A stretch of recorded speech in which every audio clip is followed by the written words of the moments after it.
Hello and welcome to Get Involved Referee with me, Lindsay Herron, as we pour over all the big talking points from the weekend's matches in the SPFL Premiership with, of course, Steve Conroy and Des Roach. And my goodness, VAR's never too far away from the talking points, guys, dominating the headlines for us again, but mostly in a good sense. I think quite a lot of the decisions seem to go the right way this weekend, Steve. They did, thankfully, and our great bugbear, although there's a caveat, is the handball. But yeah, it caught a couple of them over the weekend. But I think, sadly, the biggest talking point is the Hearts game, where it maybe wasn't quite as constructive. Exactly. So let's start there then. St Mirren 2, Hearts 2, David Dickinson, the man in charge, Des. And the big talking point, as Steve suggested there, a challenge by Peter Haring on Mark O'Hara, and a quick red card from David rather than taking his time over that one. Yeah, I've been David's biggest fan this year. I think he's making great strides in his refereeing career, but I can't defend that one. I can't defend it. When I seen it for the first time on live feed, I thought, what are you doing? And he's jumped in so quickly. He's not, in that you've got a triangle there. You've got the assistant referee who's on that side. Mm-hmm. You've got David who's coming in. And you've got the fourth official. And for him to come out with a red card so quickly and so abruptly, I was shocked. I really was. And then I was probably even more shocked by the fact that VAR never intervened and never asked for an on-field review, given the fact that, in my opinion, that is a clear and obvious error. The Haring has went for the ball. He's not challenged in a malicious way. It's not serious foul play. It's not endangering the safety of an opponent. It's not denying an obvious goal-scoring opportunity. It's just a straightforward yellow card. So yeah, I think David, on reflection, will probably be a bit disappointed when he sees it. But for 4 people to be culpable in that one error, I find that a wee bit hard to take. It was interesting because Greg Aitken was the VAR on that game, Steve, and he was doubling up on Saturday because he was busy at Ibrox earlier on, covering the Rangers Celtic match at Ibrox. He wasn't at Ibrox, but I suppose you can do that if it's an early kick-off. Why did he not get involved then? Are you surprised? I'm surprised, exactly as Des said. Des said. The mitigation for the assistant and the fourth official is that we don't know if there was anything going on in the dugouts that Alan was taken to do with. We don't know what was going on in field that the assistant was taking care of, but there was potentially 4 sets of eyes on that. So we'll maybe let the assistant, forgive me, I don't remember his name, and Alan, they could have been busy elsewhere. David came in, and it's not like him. Looked as though there was no thought went into that whatsoever. The red card was brandished as quick as you like. It was not in a million years a red card. It would have to be denying an obvious goal-scoring opportunity, violent conduct or serious foul play. I've got absolutely no idea which one of those 3 could have been called into question. Although if I remember right, it might even have been at St Mirren earlier in the season where something was deemed to be an obvious goal-scoring opportunity when it was virtually on the halfway line because it was taken as that's the moment that it becomes an attack. Yeah, I think that. But he was in his own half. Yeah, I think that was Keanu Bacchus earlier on in the year where that occurred. Yeah, and I think it was Alan Muir who was the fourth official. Mm-hmm. But I have absolutely no idea how that was deemed a red card. David has gone in far too quickly. He's made a mistake. It was never a red card. But we keep saying it. We've all been there. We've all made mistakes. But for the life of me, I can't explain why somebody has looked at that over and over and come to the conclusion that that was a red card. Hearts have obviously appealed the decision. They'll get a hearing this week. Des, do you imagine they'll be successful? Yeah, I think it'd be mind-blowing if they're not successful. I mean, you're looking at the ones with Shinnie over the last couple of weeks, and then if they're going to uphold this red card, it can't be upheld. It's got to be overturned, and quite rightly so. I mean, to be fair, Haring took it quite well. He got up and he never overly remonstrated. But like Steve said there, if you've got those eyes on it and you've got the chance to rewind it, watch it, it's never a red card, unfortunately. It's never a red card. And I'm surprised that Greg never actually got David across to have a wee look at it. This seems to be the sort of common theme. What is a clear and obvious error? You know, as referees, you'll know in your own mind what that is, but a supporter looking on at that situation thinks that is a clear and obvious error. That is a clear and obvious error, and you know, it's a sliding scale of what's a foul. You've got the barn door foul, and you've got the one who is clearly not a foul. And the closer they get, there's a crossover point. So in the area in the middle, it'll be a grey area. It's your opinion's different from Desi's, different from mine. And you can just say, well, that's opinion. I will be flabbergasted. I think I might be flabbergasted if the SFA come out and try and say that was, in the opinion of the referee, a red card. I won't believe until I see it that they will say that the VAR was right not to get involved because it is only a matter of opinion and it's not a clear and obvious error.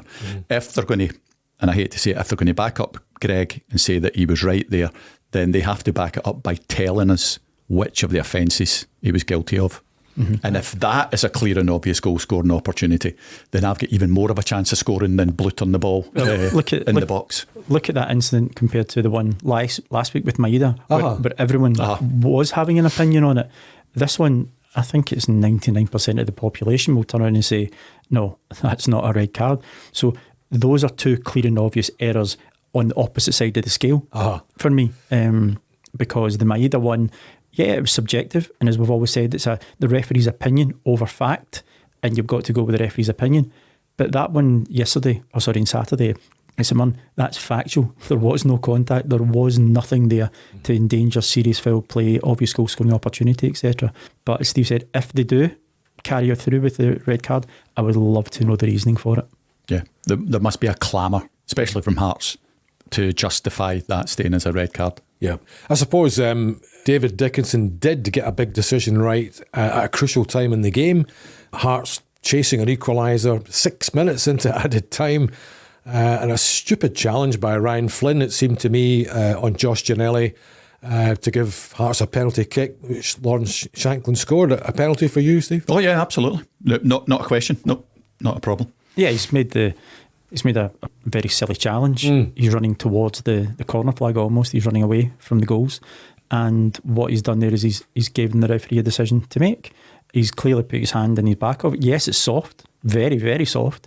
But if you take that chance, then you run the risk. And he ran the risk, and Stephen Robinson was quite accepting of it as well. Oh yeah, no, he wasn't complaining. I suppose from David's point of view, when he looks back in the game, he'll think, okay, I might have got the Hearts sending off wrong, but at least I gave them a penalty. Not to even it up. Yeah, obviously not to even it up. That was, I guess, the most controversial VAR situation of the weekend. And again, handball dominating the horizon for us. I mean, it's amazing. But there was a derby at the weekend. We're not even discussing it just yet, but we'll come to it shortly.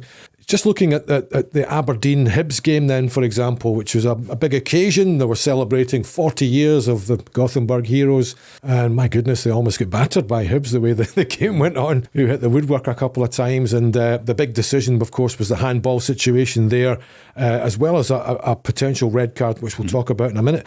First of all, the penalty decision. McCurdy's shot kind of hit Slayton Clarkson on the arm. His arm was in an unnatural position for you, Steve? Yeah, no, I agree.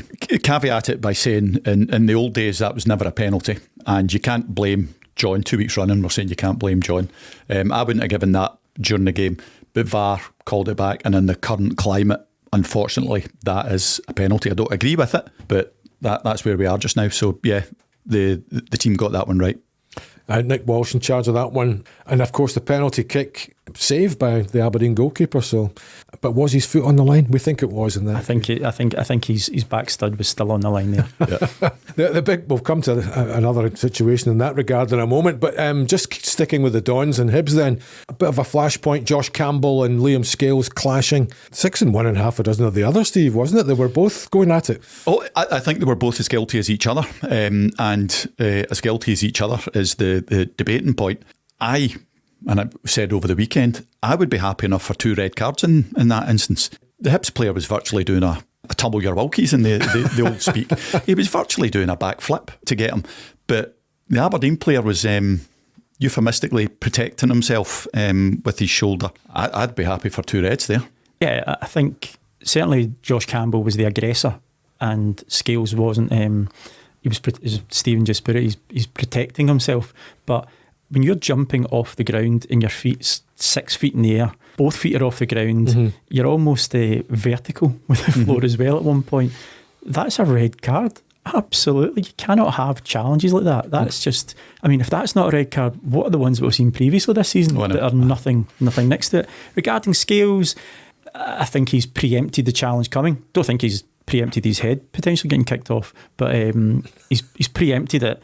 He's tried to protect himself. I'm maybe not as harsh as Steve did. I'm okay with a yellow card for that, but it was a clamour from the players thereafter and looking for the retribution for Josh Campbell. I think Josh Campbell can look at himself and think he's done well there. He's not done well. That's the wrong one. I'm not promoting going and kicking somebody's head off. After what we've said about Lee Johnson's comments during the season. I know. I don't want to upset Mr. Johnson any further. I would say that Josh Campbell can feel quite lucky that he remained on the field of play after that challenge. And Liam Scales, he's just stayed on the right side of a yellow card for me. Yeah, I'm okay with that. I said potentially, but the Hibs player, you can't get much more serious foul play than that. He just needed a trampette blow. And Scales, orange. Yeah, I can take the yellow for that one. But again, can the VAR not get involved in that one and say, I think that's a red card, Nick? It's potentially. Yep. It's potential, and you see what comes up on the VAR board, potential red card. That is, that needs reviewed because we're agreeing that it's a red card, potentially a red card offence. And if it's for, we'll say serious foul play, you absolutely have to have a look at that. That's the whole point of having VAR. But they're quick enough to get it right with the handball. I mean, again, not one player claimed for the handball, and it was the Hibernian penalty. But I would certainly, we don't know. We're not party to the discussion that's going through the earphones, etc. Nick possibly could have been speaking to Andrew Dallas, and Andrew Dallas can be speaking to Nick saying, no, it's fine. We're not privy to that. But from the man in the stand and from the man watching it on television, that's got to be certainly worthy of an on-field review. Were you ever involved in a double red card scenario during your days? Do you remember at all, or if there was anything like that? Yes, Ayr United against somebody. I can't remember, and it wasn't until I did it I thought, oh Jesus, what have I done? Because I sent them off at the same time so they could carry on the fight up the tunnel rather than, separate them. Yeah, rather than waffle for a couple of minutes before you send off the second one. That's the only one. Thanks for reminding me. Were they actually scrapping then, were they? Oh, aye. Yeah. There was blows being exchanged. Yeah, that's a good way of putting it. And I allowed it to be carried on for longer than it needed to be. I remember when I was back in the juniors years ago down at Auchinleck. It was always quite a robust game down there, and their changing rooms are behind the goals, and it's like an old-fashioned. Auchinleck, yeah, no idea. It's got an old-fashioned. It's like a big garage door that closes it. And I remember there had been maybe a couple of minor disagreements during the first half between some players, and it was a young assistant referee. I'd blown the whistle on him down at the bottom end of the pitch, and some players were making their way inside the tunnel, and the door closes. And the young assistant said to me, "Come on, hurry up, we need to go there and see what's happening." I'm like, no, we don't. No, we don't. We'll take our time. And then the door magically opens and said, now we walk back in. You can't report on what you don't see. Mm-hmm. Oh, interesting. And again, because there will be no retribution, if you like, or no retrospective action against Josh Campbell or Liam Scales because the decision was taken on the pitch and the VR didn't get involved. I assume. I think it'd be a stretch to have the compliance officer getting involved in that one. Yeah. But yeah, I think they both got off with it. Yeah, and we would have heard from it today as well because it'd been dealt with first thing in the Monday morning. So no, I wouldn't be looking for the compliance officer to get involved. Another penalty in the Motherwell game, St Johnstone Motherwell. This time the goalkeeper was penalised for coming off his line. Remy Matthews, just too quick, and he saved a really bad penalty kick by the excellent Kevin Van Veen and gave him another chance. And of course, inevitably he scored with the next one. I find that rule a wee bit harsh. How do you feel about this coming off your line scenario? Well, I agree with you. I think it's probably harsh, but it's geographic, so you can't argue about that. And the law still states that you need to be on on the line, or at least 1 foot anyway. At least a part of one foot. So if they had any sense, they'd watch what happens in a rugby mall when you've got somebody who's already 6'6" who's stretching out their leg as far as they could possibly get it, so that it's further away from the opposition getting it. So if they were to time it properly, then you could be virtually on the 6 yard line for these goalies and still be on the line. That's been a bit facetious. It's geographic. These are one of the few. It's black and white, and he was off his line. I think if I was a coach, and we discussed it earlier, I would be saying to my goalkeeper, start a yard behind your line and therefore give you your momentum, because it's also very difficult to sprawl your body from a static stand. So start 1 yard behind, take your yard forward, you're on the line, and you don't run the risk of potentially having a retake. But that's what VAR's there for, and it correctly called it. So no argument whatsoever. And we got away with one in the Euros. That's what David Marshall did in the penalties. Yes. You saw him; he started behind the line. All right, he was virtually sprinting, but he timed it so that part of his foot was still on the line when the ball was struck. Yeah, absolutely. And there was no doubt about the penalty award. It was a silly Andy Considine trip on Stephen O'Donnell. Yeah, I mean, it was quite tight as well. There was a few players around him. I don't think O'Donnell was going anywhere or going to swivel and have a shot. Andrew Considine's tried to put his foot across. He's obviously made contact with the player rather than the ball. So I'm fine with that. That was a penalty kick. Grant Irvine called that one correctly. Another handball up at Tannadice. Again, celebration in the air up there. 40 years of incredibly winning the Premier League title under Jim McLean. You and I are old enough to remember that, Steve. Sadly, yes, sadly. And it all went pear-shaped for them, didn't it? Ross County running out 3-1 winners. And a handball actually went Dundee United's way. Pretty point blank, wasn't it, from Bezic, rather, the ball coming in, it just catches Sims. Yeah. But his hand was up, wasn't it? His hand was up, so he's trying to jump up and block it. I can understand that. But given the current day and age and given the current interpretation and application laws, it's a penalty kick every day of the week. So his hands have went up. He's tried to elevate, but as soon as his hands are out and it's hitting him, you know the decision that's coming. Oh yeah, I think even in the old days, that's a penalty. Yeah. It's stupid. You contrast that with one later on with the guy tries to put his hands behind his back, which is just as unnatural as anything else. That's a conscious effort to get out of the way. But when you jump and you put your arms up like that, there's only one outcome.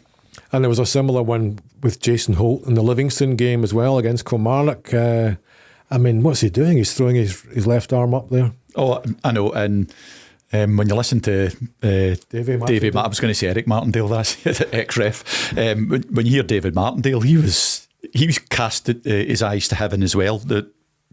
What possesses you? Well, we all make mistakes, but geez. That was the most blatant one for the weekend. Christian Dodges obviously had the ball at his feet. Jason Holt's, I mean, we've called Connor Goldson a goalkeeper before, but Jason Holt's hands are entirely in a wrong position. So never in a month of Sundays was he going to get out of that one. No. That's a good segue, Des. Connor Goldson involved in one of the few sort of contentious moments in a very tepid Rangers-Celtic match on Saturday in terms of decisions and confrontations or any potential flashpoints. Indeed, ball comes into the box and he's lost his footing and he's thrown his right arm down to protect his fall, and the ball hits him in the arm.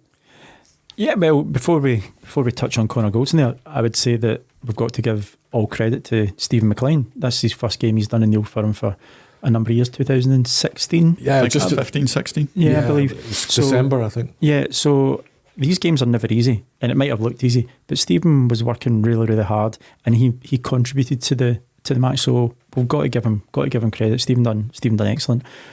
Regarding that decision, what is handball, what's not? I know they're saying if it's a supporting arm to support your body as you go down, then that negates the penalty element if it hits you. But we've seen it in the World Cup. We've seen it in the Portugal-Uruguay game. And again, it's just another caveat of inconsistencies that we've seen throughout the season in Scottish football. If that is the ruling, then no problem. It's not a penalty kick. Mm-hmm. But it had to be Connor Goldson, didn't it? It had to be Teflon Don himself. But if that's the way they're being coached and that's the ruling, okay, but come on, let's see it consistent across the board, across all countries, because I do think we still have a major error with it. I agree. It had to be Goldson, didn't it? Written in the stars. Best goalie of the season. And again, I'm with you. If we're allowed to do that, if the supporting arm is acceptable now, it certainly wasn't in the World Cup, and not only did it hit the supporting player, the Uruguay defender, it went through his legs and then hit his supporting arm, and they got a penalty given against him. So, and I know that's months ago now, but again, it needs to be consistent.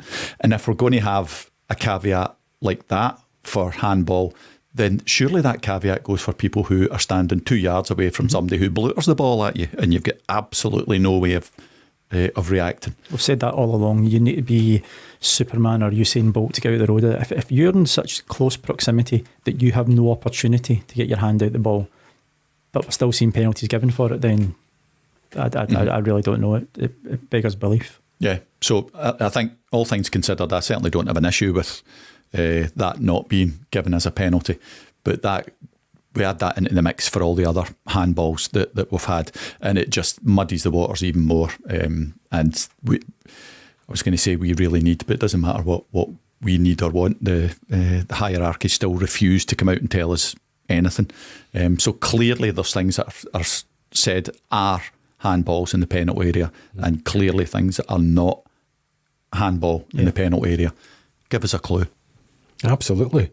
I thought the interesting thing that struck me, guys, was although it was quite a tepid affair, Steven McLean tended to let a lot of things go, and that seems to be his style. I'm just looking at his stats, which I thought were quite interesting.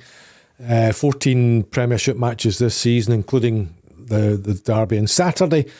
Only 33 yellow cards. So his ratio is the lowest of all the top flight referees. A good thing? Oh, absolutely, a good thing. You saw at the weekend that it's a good thing. The teams respond.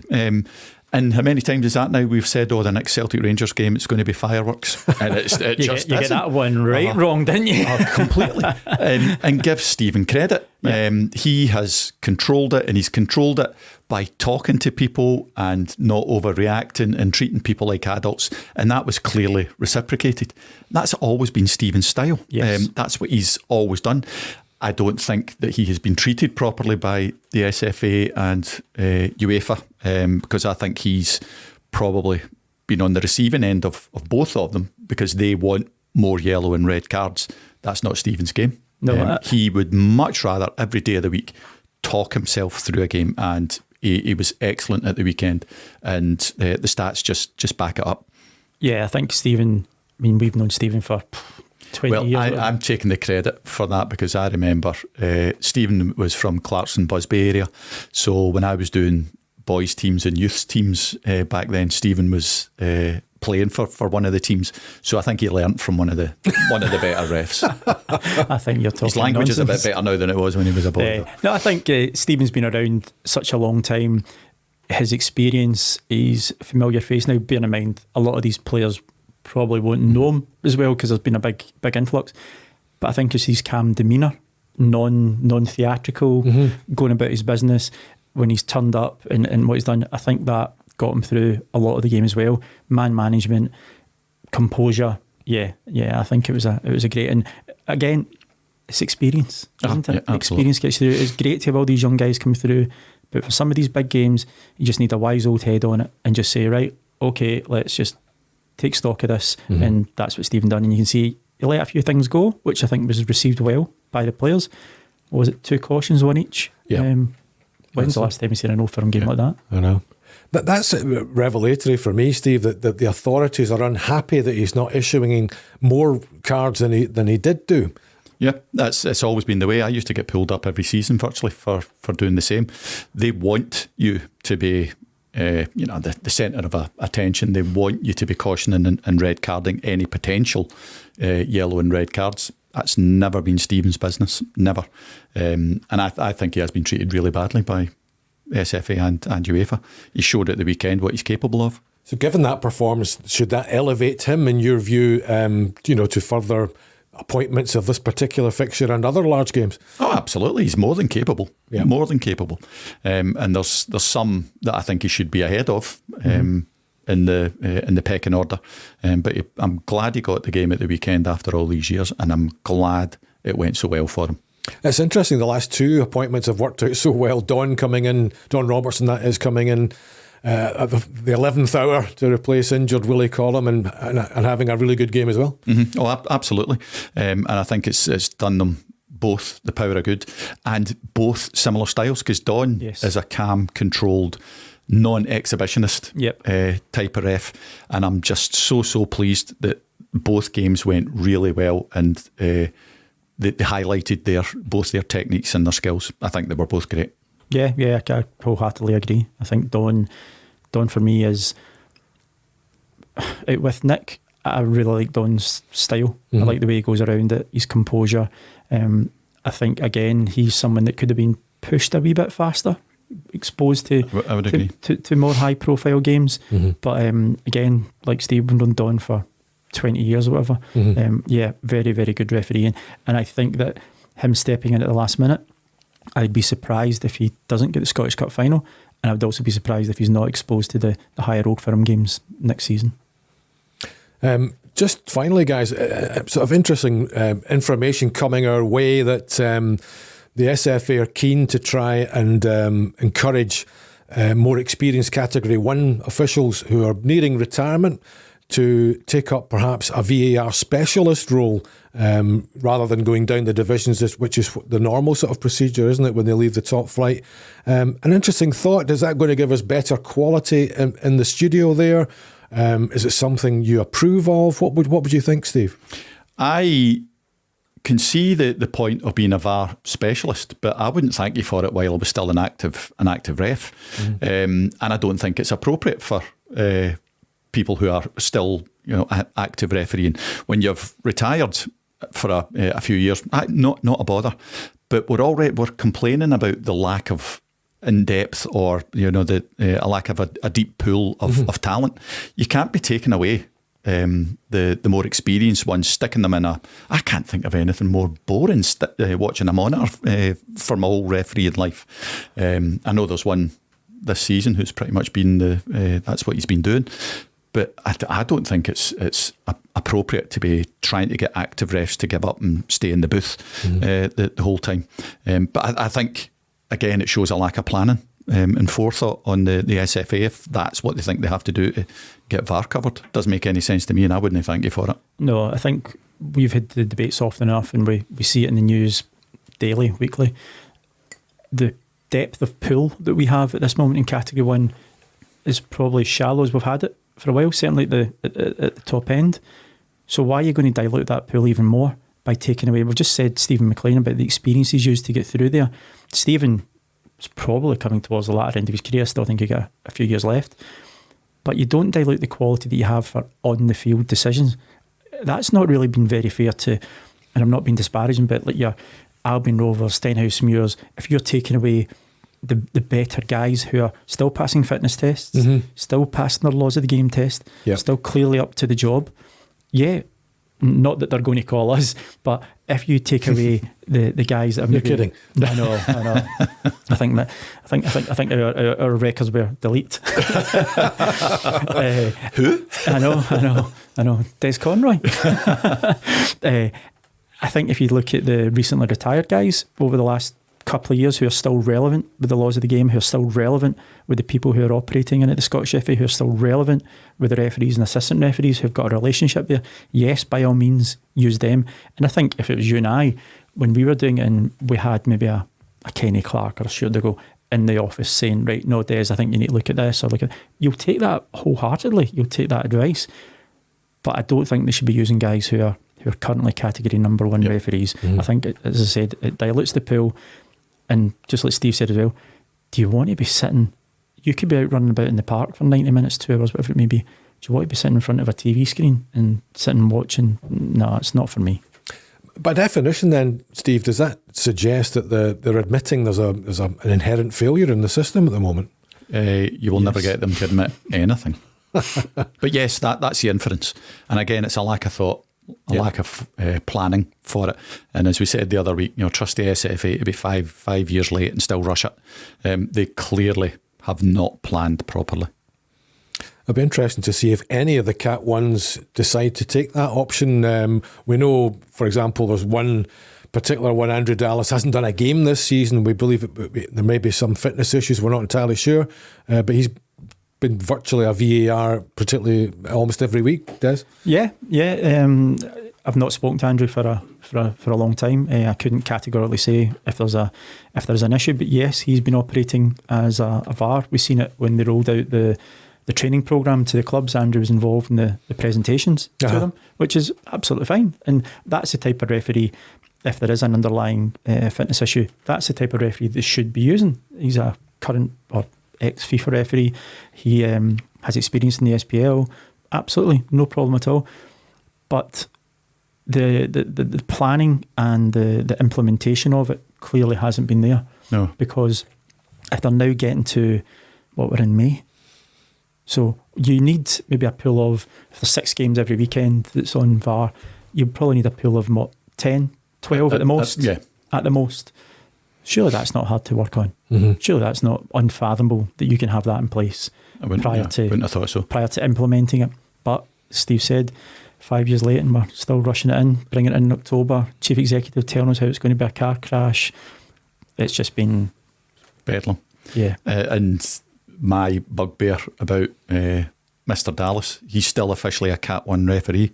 That's been a waste of no offence to him, that's a waste of a position. If he was not Somebody going to else, be refereeing games, then there should have been somebody else in, and that would at least deepen the pool, however slightly, but it would still give us a bigger choice. Yeah. Interesting stuff indeed, lads. Thanks for your time this evening, and we'll see you next time on Get Involved Referee.